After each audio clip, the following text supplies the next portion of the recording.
நல்லா தெரிஞ்சுக்கோங்க, நான் இந்த நிலைக்கு நிற்கிறேன் என்றால் நான் ஜீரோவிலிருந்து தொடங்குகிறேன். தெரியாது என்பதுதான் என் முதல். தெரியாது என்று கற்றுக்கொள்ள தொடங்கு. இந்த துணிச்சல் இருக்கட்டும் முதல்ல. இப்ப பாரு, இங்கிலீஷ் பேச தெரியாதுப்பா, என்னப்பா செய்யலாம்? என்ன செய்யலாம்? ஓ தெரியாதியா, கத்துக்கிறதுக்கு தானே வந்திருக்கேன்.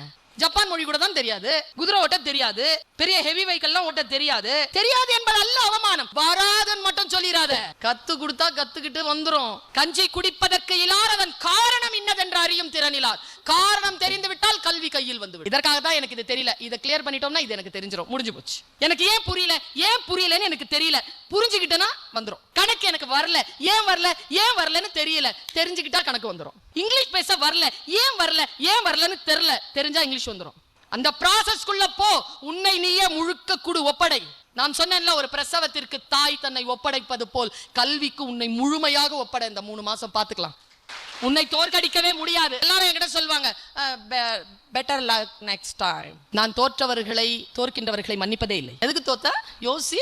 அதுக்கா வந்த அறிவு இருக்குல்ல, புரியுதுல்ல, எங்க மிஸ் பண்ண கூடாது. மார்க் டெஸ்ட்லயே நீ வந்து கணிச்சுக்கோ. மார்க் டெஸ்ட்லயே அடிச்சு காட்டு. டைம் லிமிட்ட சுருக்கு. உன்னுடைய உயிர் எல்லாம் அந்த எக்ஸாமினேஷன்ல மட்டுமே இருக்கணுங்கிற துணிச்சல் உனக்கு வரட்டும். முதல்ல யாரையும் சார்ந்துக்காத. எனக்கு சொல்லி தந்துருவியோ, இதெல்லாம் ஒரு மேட்ரா? எனக்கு எவ்வளோ விஷயம் தெரியும். நல்லா தெரிஞ்சுக்கோங்க. தெரியாமத்தான் கேட்குறேன்னு ஒருத்தன் சொல்றானா, தெரிஞ்சு கேட்குறான். எனக்கு எல்லாம் தெரியும்னு எவனா சொல்றானா, உனக்கு ஒன்றும் தெரியல. Start from zero level. வாழ்க்கையை ஜீரோவில் இருந்து ஆரம்பி. மனசுக்குள்ள என்ன தெரியுமா இருக்கணும்? ஒரு குழந்தை போல் இரு. கற்றுக்கொள்வதில் ஒரு குழந்தை போல் இரு. ரொம்ப உஷாரா இருங்க. உன் பக்கத்துல உட்கார்ந்து இருக்கிறான்ல, அவனுக்கு ஆழ் மனசுல ஒரு சின்ன சைக்காலஜி இருக்கு. சத்தியமா இருக்கு, இந்த அவையில இருக்கு. நான் தோத்தாலும் பரவாயில்லடா டேய், உன் பேர் வந்துடக்கூடாதுடா, ஏண்டா இப்படி படிக்கிற என்று யோசித்துக் கொண்டிருக்கின்றவர்கள் பக்கத்தில் இருக்கலாம். உஷாரா இரு. நான் சும்மா உனக்கு சிண்டு முடிச்சு விட சொல்லல. நான் பல்வேறு பயணங்களில் வந்தவள். எனக்கு தெரியும், கூடவே இருப்பாங்க. வெளியிலேயே போவேன். மச்சான் படம் போலாமாடா? ஏய் நாளைக்கு டெஸ்டடா, வந்து படிக்கலாடா வாடா. சொல்வதற்கு வாய் இருக்கிறது, கேட்பதற்கு காது உன்னிடத்தில் இருந்தால் நீ அங்கே தோற்கிறாயோ, அதுக்கா வந்தோம். இதை சொல்வதற்கு ஒரு துணிச்சல் வேண்டும் என் பிள்ளைகளே. நோ என்று சொல்வதற்கு ஒரு துணிச்சல் வேண்டும். இந்த காலகட்டம் உங்கள் தவக்காலம். இந்த காலகட்டத்தில் பலவீனங்களுக்கு நோ சொல்லி பழகுங்க. யாரும் கூட கிடையாது. சேர்ந்து இருக்கிறீங்கல்ல, எக்ஸாமினேஷன் எழுதணும் தனித்தனியா தான் எழுதணும், ரிசல்ட் தனித்தனியா தான் வரும், சேர்ந்து வராது. அதனால இங்க வந்து கம்பானியன்ஷிப் இருக்கலாமே தவிர no friendship. I am sorry to say this as a teacher. ஃப்ரெண்ட்ஷிப்லாம் வேணாம், கம்பானியன்ஷிப் வச்சுக்கோ. சேர்ந்து படிக்கலாம், இருக்கலாம், எல்லாம் சரி. ஆனால் நோக்கம், இலக்கு என்பது மிக குறுகிய காலத்தில் வந்திருக்கிறீர்கள். அந்த குறுகிய காலத்தில் சில விஷயங்களை சம்பாதித்து விட்டு செல்ல வேண்டும் என்கின்ற மிக மிக நுட்பத்தோடு இருங்கள். I will never become personal in official matters. பர்சனலே ஆக மாட்டேன், ப்ரொஃபஷனலா இருப்பேன். ப்ரொஃபஷனலா இரு, அஃபிஷியல் மேட்டர்ல பர்சனல் ஆகாத. என்னை விட்டுட்டு நீ சாப்பிட போயிட்டியா, போ, என்கிட்ட பேசாத. உனக்காக தானே சீட் பிடிச்சி வச்சிருந்தேன், நீ பக்கத்தில் உட்காரல. என்னடா மச்சான் வரேன்னு சொன்ன 3 மணிக்கு 4:30 மணி வரலாம் உட்காந்துட்டு இருக்கிறேன், வரல சொல்லிட்டு போறது இல்லையா, படா. அதற்காக வர இல்லை. Don't be personalised. இது உன்னுடைய பர்சனலை வளர்த்துக் கொள்வதற்கான காலம் இல்லை. இப்படி காலம் இல்லை என்று சொல்வதற்கு ஒரு துணிச்சல் இருக்கணும். அந்த துணிச்சல் இல்லை என்றால் நீ பர்சனலைஸ் ஆனா இன்னும் 4 வருஷத்துக்கு ஃபீஸ் கட்டுவேன். வந்து வந்து படிச்சுட்டு போயிட்டே இருப்பேன். கிளியர் பண்றது கஷ்டம். இல்லைன்னா ஹிட் ஆஃப் த புல்சை, ஒரே டைம்ல அடிச்சு பாஸ் பண்ணிட்டு போயிட்டே இருப்பேன். உன் இலக்கு, உன்னுடைய வட்டம், உன்னுடைய விஷயங்கள் எல்லாம் வேறு. அங்கு செல்வதற்காக இங்கே நீ பயிற்சிக்கு வந்திருக்கிறாய். நீ பயிற்சியாளர் என்பதிலே கவனம் வை. நீ கல்வி கற்பதற்காக வந்திருக்கிறாய் என்கின்ற கவனம் வை. இந்த கவனம் வைத்திருக்கின்றவர்களுக்கு எனர்ஜி கூடுதலாக கிடைக்குது. போ, இலக்கோடு போ. உன்னுடன் இருப்பது எது? உன் இலக்கு. இரவு பகல் என்று பாராமல் உழை, படி. படித்து முடித்து ஒரு இலக்கை. இவங்க சொல்றாங்கல்ல 22,000 பேர் தான் பாஸ் பண்ணியிருக்காங்கன்னு. அந்த 22,000 பேரில் இதோ இந்த சபையில் இருக்கக்கூடிய 2,000 பேரும் சேருங்கள். இதோ என் நிகழ்ச்சியை பார்த்து கொண்டிருக்கக்கூடிய இன்னும் 8,000 பேரும் இதில் சேர்ந்து கொள்ளுங்கள். உங்களுடைய இந்த வருடத்திற்கான தேர்வு முடிவுகள் வருகின்ற பொழுது ஒண்ணு கூட தோக்க கூடாதுப்பா. எனக்கு தெரிஞ்சு ஒண்ணு கூட தோக்கிறதுக்காக வந்தோம். எதுக்கு தோக்கிறது? எல்லாரும் என்கிட்ட சொல்வாங்க, பெட்டர் லக் முக்கியமா இந்த மாதிரி மிஷன்ல இருக்கிறவங்க லவ் பண்ணாதீங்க. சனிய அது, அந்த நினைப்பு சனிய நினைப்பு, எனர்ஜி வேஸ்ட் ஆகும், நம்மளை உள்ள பிடிச்சி இழுக்கும். அதுலயும் முக்கியமா லவ் பண்ற பக்கத்துல உட்காரவே உட்காராத, நாசம். கான்சென்ட்ரேஷனே பண்ண முடியாதுங்க. ஒரே விஷயத்த சொல்வா பாருங்க, காலையில சொல்ல ஆரம்பிப்பா, சாயந்தரம் வரைக்கும் அதே மேட்டர் ஓடும். எவ்வளவு தாங்க கேட்கறது? ஐய நிரூபித்து விட்டு ஏதாவது ஒரு, நான் எப்பவுமே சொல்லுவேன், திருமணமானவர்கள் விட்டுடுங்க. திருமணமாகாத பிள்ளைங்கள், சின்ன பிள்ளைங்க இருக்கீங்களா, இந்த +2 அப்படி இப்படின்னு இருக்கிறல்ல, இலக்கை அடையும் வரைக்கும் ரொம்பலாம் கான்சென்ட்ரேட் பண்ணாத அந்த மேட்டரில். இன்னும் கொஞ்ச நாள் போட்டும், ஒரு சனியம் வரும், வந்தா போவாது, வாழ்க்கை முழுக்க கூட இருக்கும். தான் வரப்போகுதுல்ல, அதை தேடி ஏன் இப்பவே அலையிற? இருக்கிற வேலையை பண்ணிட்டு போயிட்டே இருந்துச்சுன்னா அது பாட்டுக்கு வரது வந்து சேரும். இந்த டைம் அதுக்கு யூஸ் பண்ணாத. நான் பல நேரங்களில் சொல்றது உண்டு, உங்களுக்கு சுயமரியாதையை சுண்டி இழுப்பதற்காக சொல்கிறேன். நான் வணக்கம் தமிழகத்தில் சொன்னேன், வணக்கம்னு சொல்றோம்ல, என்ன அர்த்தங்க? எனிபாடி? வணக்கம் சொல்றோம்ல, என்ன அர்த்தம்?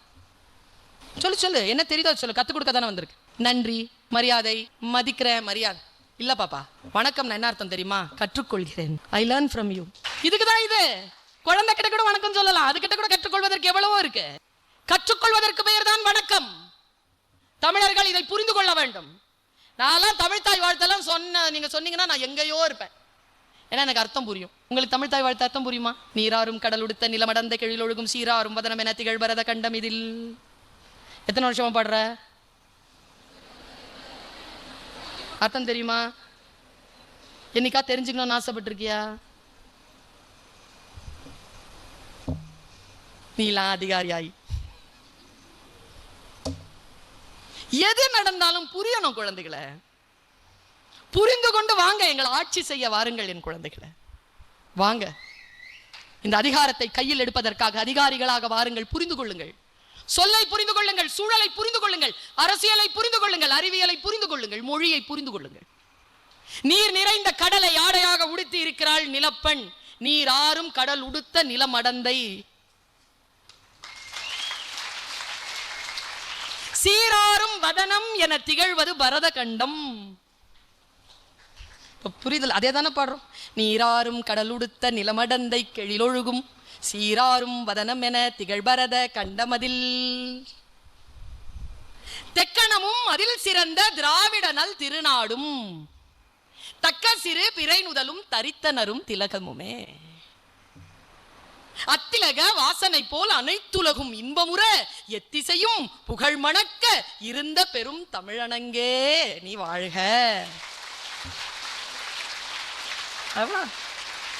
புரிஞ்சு 10 வருஷம் 12 வருஷம் பாடினாலும் ஒரு பையன் தான். நான் சொல்றேன், பல நேரம் சொல்லியிருக்கேன் சரவணன் சார், ஜனகன மனகன ஜனகன மனஹே ஜனகன மன ஜன மன.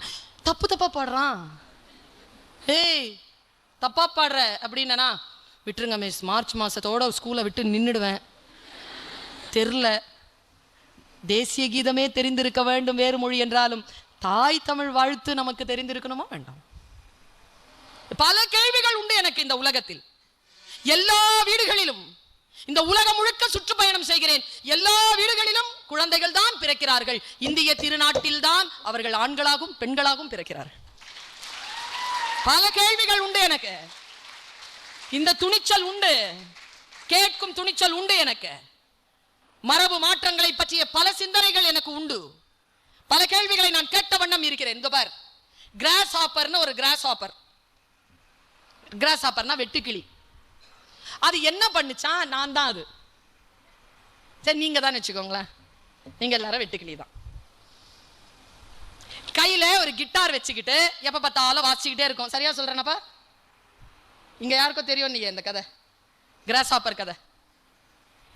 சரியா சொல்றேனா? கிட்டார் வாசிக்கிட்டே இருக்கும். அதுக்கு சாப்பிடவும் போய் இலைய சாப்பிடும், கிட்டார் வாசிக்கும், போய் இலைய சாப்பிடுங்க, இப்படி கதை தான். ஒரு நாள் மழை வருது, அதால பறக்க முடியல, கிட்டார்லாம் நனைஞ்சு போச்சு. அப்படியே இருக்கு பசி. நேராக அந்த கிட்டாரோட கீழே இறங்கி வருது. அதுக்கு கீழே ஒரு எறும்பு ஃப்ரெண்ட் ஆகுது. அந்த எறும்பு கிட்ட சொல்லுது, நீ தான் சேர்த்து வச்சிருக்கல, எனக்கு ஏதாவது கொடுக்கலாம்ல, பசிக்குது. அந்த ஃப்ரெண்டு எறும்பு சொல்லிச்சான், பாரு இந்த கிட்டார் வச்சுக்கிட்டு நீ இந்த மாதிரி வாசிட்டு இருக்கிறதுனால தான் உருப்படாமல் போற. எங்களை மாதிரி உழைச்சனா நான் உனக்கு இன்னைக்கு ஒரு அரிசி தரேன், நாளையிலேருந்து வேலைக்கு வரணும். வேலைக்கு வந்தா 10 அரிசி. சரி, உனக்கு ஒரு அரிசி. இந்த மாதிரியான வெப்ப காலத்தில் இல்லைன்னா மழை காலத்தில் ஃப்ரீயாக நம்ம உட்காந்து சாப்பிட்லாம், சேர்த்து வச்சதை சாப்பிடலாம். சரி அப்படின்ட்டு கையில் வந்து அது கிட்டாரை வாங்கி முறிச்சு போட்டுருச்சு. இது லைனில் நிற்கிது. டெய்லி போகுது. கதை முடியுது. உழைத்து சாப்பிட எறும்பிடம் இருந்து கற்றுக்கொண்டது கிராஸ் ஹாப்பர் அப்படின்னு சொல்லிட்டு கதையை முடிச்சுட்டான் வெள்ளைக்காரன். நான் அங்கேருந்து ஆரம்பிக்கிறேன் பர்வீன் சுல்தானா என் கதையை. நான் தான் கிராஸ் ஹாப்பர். நான் யோசிக்கிறேன், 10வது நாள் யோசிக்கிறேன். அவன் விட்டான், கதையை விட்டான். சில படங்கள் விஜயாலன் சார் அநியாயமாக இருக்கும். கல்யாணம் பண்ணி குரூப் ஃபோட்டோவோட முடிப்பானுங்களா? வாழ்க்கை பிரச்சனையும் அப்புறமா தான் ஆரம்பிக்கும். அதை காட்ட மாட்டானே. நான் தான் அந்த கிராஸ் ஹாப்பரில் போகிறேன், கியூவில் கட்டி போய்கிட்டே இருக்கிறேன். 10 அரிசி சம்பாதிக்கிறேன். மனசுக்குள்ள ஒரு எண்ணம்ப்பா, நான் ஏன் எறும்போட நின்று இப்படி லைன் கட்டிட்டு போயிட்டு இருக்கிறேன்? அப்போ நான் எறும்பா தானே பிறந்திருக்கணும். நான் ஏன் கிராஸ் ஹாப்பராக பிறந்தேன்? எனக்கு எதுக்கு கிட்டார் வாசிக்க தெரியணும்? கிட்டார் வாசிக்க தெரிஞ்ச கிராஸ் ஹாப்பர்னா, கிட்டார் வாசிச்சா எனக்கு அவ்வளோ சந்தோஷம். நான் எதுக்கு இங்க நிக்கிறேன்? பசிக்கா? சோறுக்கா? நோ. லைன்ல இருந்து வெளியில வர, மந்தையிலிருந்து பிரிந்து போன ஒற்றையாட்டின் பாதை வரேன். நேரா என் ஃப்ரெண்டை கூப்பிடுறேன், வா. என்ன வேலைக்கு போலியா? மரியாதையா என் கிட்டாரை கொடு. எதுக்கு? நான் போறேன். வேலை வேணாம். சோறு வேணாடியோய், மரியாதையா என் கிட்டாரை கொடு. இனிமேல் சோறு பசின்னு வந்து செருப்புல அடி.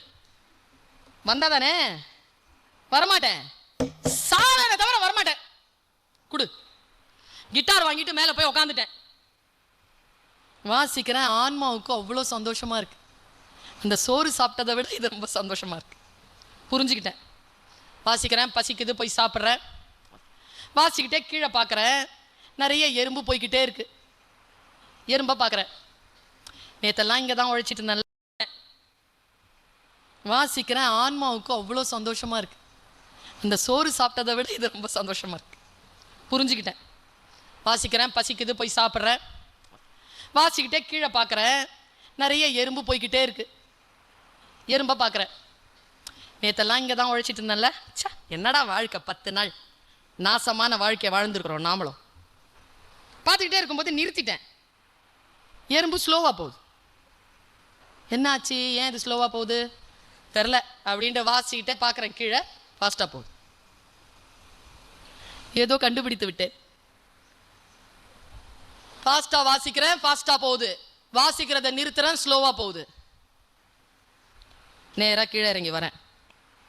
ஒரு எறும்பை கூப்பிடுறேன். நான் நல்லா வாசிக்கிறேனா? சூப்பராக வாசிக்கிறேன். நீ தானா அது? நான் தான். நான் வாசிச்சா என்ன நடக்குது? உழைப்பே தெரில, வலியே தெரில, அவ்வளோ வேகமாக போய் சம்பாரிச்சிட்டு வந்துடுறேன். நான் வாசிச்சா எவ்வளோ சம்பாதிக்கிறேன்? நான் 3 நாளாக உன் இசையை கேட்குறேன். ஒவ்வொரு நாளைக்கும் 10 தான் சம்பாதிப்பேன். உன் இசை கேட்டால் 15 சம்பாதிக்கிறேன். நிஜமாவா? ஆமாம். நான் உனக்காக வாசிக்கிறேன். அந்த 15லேருந்து ஒரு அரிசி எனக்கு தரியா? ஓ தாராளமா, அண்ணா அழகா வாசிக்கிறேன். நீ 20 சம்பாதி, ஆனால் எனக்கு 2 கொடு. 20 சம்பாதிச்சா உனக்கு 2, ஆனால் நீ அப்படி வாசிக்கணும். நான் வாசிக்கிறேன் அப்படி சொல்லி 10,000 எறும்போட பேச்சுவார்த்தை முடிச்சிருச்சு கிராஸ் ஹாப்பர்.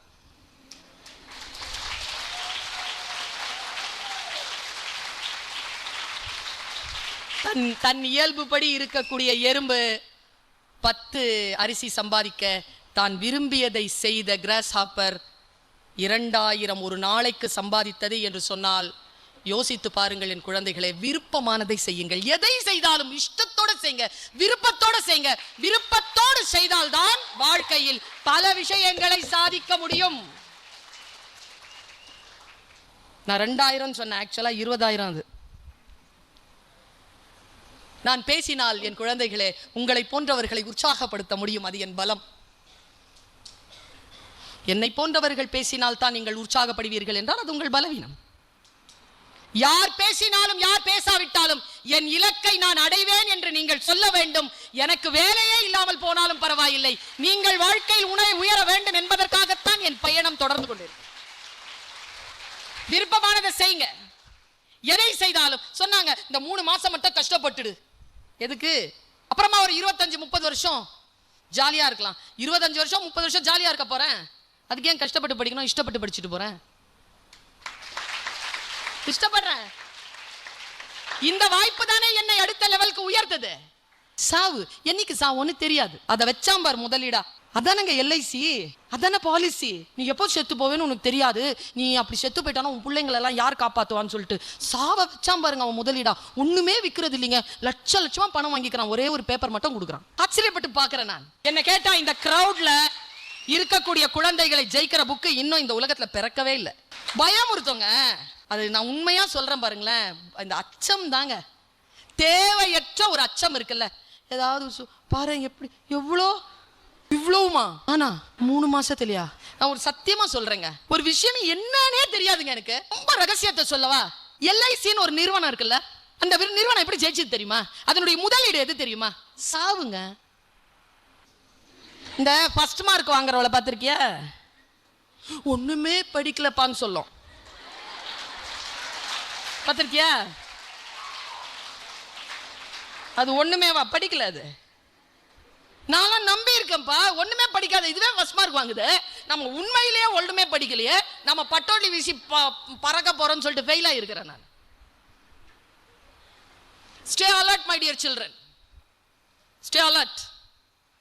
ஒன்று எக்ஸாமினேஷனுக்கு வெளியில வருது ஒன்று, அது என்னன்னு சொல்றதுன்னா ஒன்று வந்து கேட்குது, ஏய் 18வது கொஸ்டின்க்கு இதுதானே ஆன்சர் அப்படின்ச்சா. காரிடாரில் நின்றுக்கிட்டு எக்ஸாம் முடிஞ்சு போச்சு, 18வது கொஸ்டின்க்கு இதுதானே ஆன்சர் அப்படின்ச்சா. பக்கத்தில் ஒன்று இருக்குல்ல, அந்த புளி முட்டை சொல்லுது 10 கொஸ்டின் தானே.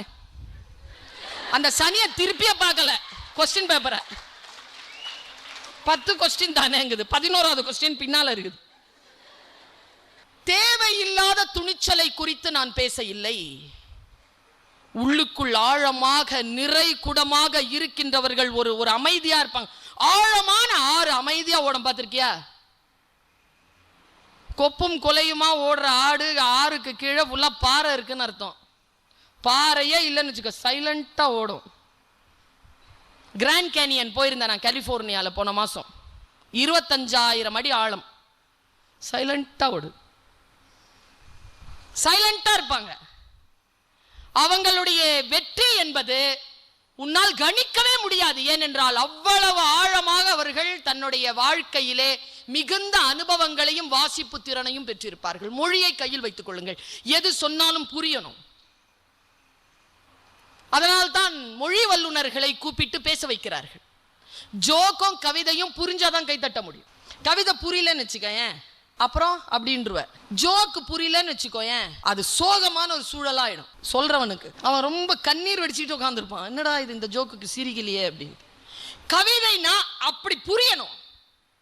நான் ஒரு வார்த்தை சொல்லுகிறேன் என்றால் வார்த்தையினுடைய ஆழமான அர்த்தம் நமக்கு புரிய வேண்டும். தூண்டில் மீன் அதன் கண்களில் விடை பெற்றுக் கொண்டது நதி.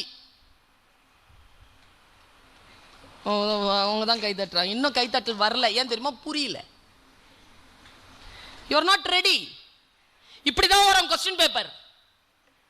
நீ ரெடியா இல்லாத போது தான் வரும். இதெல்லாம் நம்ம படிக்கவே இல்லையே, இப்படிலாம் வரும்னு சொல்லவே இல்லையே, அதுக்கு பேர் தான் எக்ஸாம். அதுல நீ ஜெயிச்சு வந்தா அப்பதான் உனக்கு தலைமை பதவி, அப்பதான் உனக்கான பெயர், அப்பதான் உனக்கு புகழ், அப்பதான் உனக்கு பயணம், அப்பொழுதுதான் உனக்கு எல்லாம்.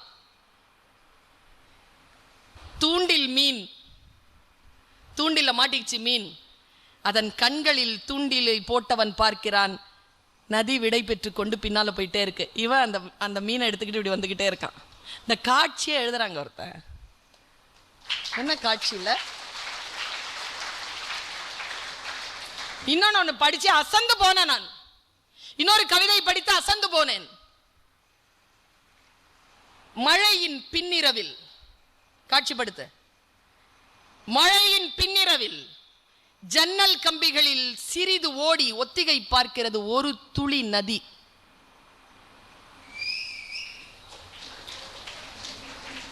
புரிஞ்சுதா இல்லையா? புரிஞ்சுதா? இன்னொரு வாட்டி சொல்லவா? சொல்ல இன்னொரு வாட்டி சொல்ற. மழையின் பின்னிரவில் ஜன்னல் கம்பிகளில் சிறிது ஓடி ஒத்திகை பார்க்கிறது ஒரு துளி நதி. இதான் போய் நதியா போகுது, அது ஒத்திகை பார்க்குதான். அப்படி வந்து இது ஒரு காட்சி தான். சமீபத்தில் ஒரு கவிதை படித்து அசந்து போனேன் நான். அந்த மந்தையில் இருந்து பிரிந்து போன ஒற்றை ஆட்டின் பாதை சரியாக கூட இருக்கலாம்.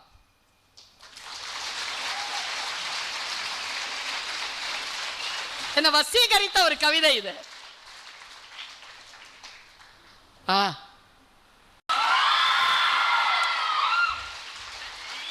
என்ன காரணம் தெரியுமா பிள்ளைகளா? உங்க மேல எனக்கு உயிர். என்ன காரணம் தெரியுமா? அந்த பிள்ளைங்க அங்க வந்து உட்காரத்துக்கு ஒரு 20 வருஷம் உழைச்சிருப்பானுங்க. ஆனா நாம இங்க வந்து உட்காரத்துக்கு 1000 வருஷம் உழைச்சிருக்கோம். சும்மா உட்காரல, சும்மா கிடைச்சதா இந்த சீட்டு? பெரிய பெரிய பாடு. உங்க மனசுல இன்னைக்கு ஒரு விஷயத்தை, இந்த துணிச்சல் அப்படிங்கிற ஒரு விஷயத்துக்கு விதைச்சிட்டு போறேன். ஒரு விதை, இந்த தாய் விதைத்து விட்டு போகிறேன். என் குழந்தை வயது உங்கள் எல்லோருக்கும் விதைச்சிட்டு போறேன். எனக்கு தெரிஞ்சு இந்த 21ஆம் நூற்றாண்டின் ஆக சிறந்த தன்னெழுச்சி மிகுந்த ஒரு கவிதை இது. ஒரு பரிசம் கிடைக்கல, ஒரு புக்ல பார்த்த. காட்சிப்படுத்திக்கோ. பெருங்கடல், பெருங்கடலை அசைத்துக் கொண்டிருக்கிறது மீன் குஞ்சின் சின்ன துடுப்பு.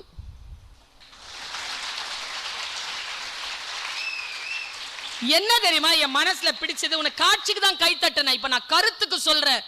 நைட்ல தூங்க மாட்டேன். நீ இப்ப நான் கருத்து சொன்னா நைட்ல தூங்க மாட்டேன். இங்க பார், இந்த உலகம் பெருங்கடல் தான். இந்த எக்ஸாம், இந்த அதிகாரம், இந்த ஆட்சி, இந்த விஷயங்கள், இந்த வாழ்க்கை பெருங்கடல் தான். நான் மீன் குஞ்சுதான். என்னிடத்தில் இருப்பது சிறிய துடுப்பு தான். ஆனால் நான் அசைத்துக் கொண்டிருப்பது அந்த பெருங்கடலை. இந்த பெருங்கடலை அசைத்துக் கொண்டிருக்கிறேன். அசைச்சு காட்டுங்கிற. நான் சின்னதா இருந்தாலும் அசைச்சு காட்டு. ஆனா நீ அசைச்சுக்கிட்டு இருக்கிறது இந்த கடலை. சும்மா நீ கரையோரத்துல வந்து உயிருக்கு போராடல, கடலுக்குள் இருந்து கொண்டு உன்னுடைய நீச்சலுக்காக நீ போராடி கொண்டிருக்கிறாய். வான்ற நான்